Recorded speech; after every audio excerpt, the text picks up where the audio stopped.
On va continuer sur un autre bras de fer politique qui oppose l'Italie, en l'occurrence le ministre de l'Intérieur Matteo Salvini.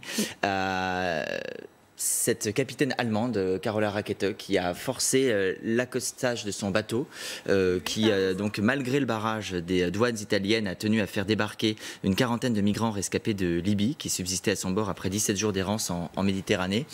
Est-ce qu'elle a eu raison, cette capitaine, envers et contre tout, de vouloir forcer le débarquement de ces migrants dans un port italien? Je rappelle que la France, elle, a toujours refusé d'ouvrir ses ports à des bateaux, expliquant qu'elle préférait envoyer des équipes sur place et accueillir des migrants quand c'était nécessaire. D'ailleurs, la promesse a été faite que la France allait accueillir 10 de ces migrants. Je regrette évidemment que nous en arrivions à cette situation parce que le gouvernement italien fait le choix d'une stratégie d'hystérisation sur des sujets qui sont évidemment très douloureux.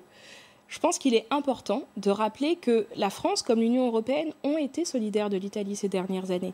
Au pic de la crise, et depuis que cette crise des migrants en Méditerranée a lieu, donc depuis, je crois, 2016... Mais accueillir 10 migrants, exact, je termine. L'Italie a bénéficié d'environ 1 milliard d'euros d'aide de l'Union européenne.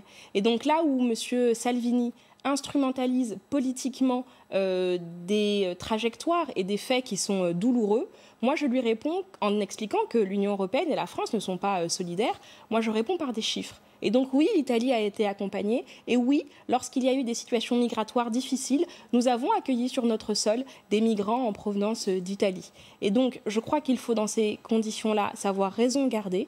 Nous avons dans l'Union européenne, été aux côtés de l'Italie dans des moments qui sont difficiles. Et je crois que l'instrumentalisation, quand on parle de vie humaine, de vie de gens qui ont traversé des conditions extrêmement difficiles, qui ont des parcours terrible, ce n'est pas tout à fait digne de Matteo Salvini. De Matteo Salvini, pas par exemple de ces ONG qui forcent le passage des douanes pour aller débarquer des migrants dans un port. Vous savez, il y a une règle en droit maritime qui dit qu'on doit pouvoir déposer des migrants dans ce qu'on appelle le port maritime le plus proche et le plus sûr. Et donc, en l'occurrence, sur la trajectoire, il se trouve que c'est très souvent l'Italie. Donc, il faut que l'Italie respecte les normes internationales en la matière. Et donc, ça, évidemment, c'est ce que nous faisons, ce que nous réclamons à l'Italie. Et évidemment, l'Union européenne doit être capable de répondre en termes de solidarité à l'Italie.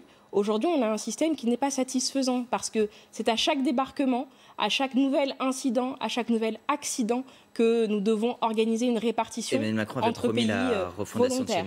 Alors, Emmanuel Macron a souhaité, il n'a pas promis que ça se ferait, il a souhaité que cela se fasse. Et donc, ça fait partie des discussions que nous avons avec nos partenaires européens. Et ça fait partie, justement, des exigences ambitieuses que nous avons pour le prochain président de la Commission européenne.